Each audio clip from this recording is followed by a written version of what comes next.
Hello అండి, hair fall ఎక్కువగా అవుతుందా? ఎన్ని జాగ్రత్తలు తీసుకున్నా, ఎన్ని రకాల హోమ్ రెమెడీస్ ట్రై చేసినా చివరికి మన అందరం పొల్యూషన్కి దొరికిపోతున్నాం. దీనివల్ల జుట్టు బాగా ఊడిపోతుందని అనుకుంటున్నారా?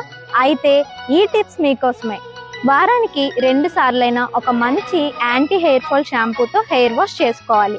అయితే చాలా మంది మంచి డైట్ ఫాలో అవుతారు, హెయిర్ కేర్ తీసుకుంటారు, కానీ చివరికి చేసే మిస్టేక్ ఏంటి అంటే ₹2 షాంపూ ప్యాకెట్స్ ఉపయోగించడం. ఈ ₹2 షాంపూ ప్యాకెట్స్ ఏ బ్రాండ్ అయినా సరే ఇందులో టాయిలెట్ క్లీనర్ కి సమానమైన ఇంగ్రీడియంట్స్ ఉంటాయి. దీని వలన రోజు రోజుకి మన హెయిర్ చాలా డ్యామేజ్ అయిపోతూ ఉంటుంది. సో అందుకే డర్మటాలజికల్లీ టెస్టెడ్ షాంపూస్ ని మాత్రమే ఉపయోగించండి. దీంట్లో ఉండే adenosine and peptides hair follicles ని రిపేర్ చేసి హెయిర్ బలంగా ఎదగడానికి ఉపయోగపడతాయి. ఇది ఎడినోగ్రో టెక్నాలజీతో ఫార్ములేట్ చేయబడి ఉండటం వలన హెయిర్ ఫాలికల్స్ లోపల నుంచి హెల్దీగా గ్రో అవుతాయి. చూసారు కదా, ఇలాంటి మరెన్నో అప్డేట్స్ కోసం మన హెప్టాకేర్ పేజ్ ని ఫాలో చేసేయండి.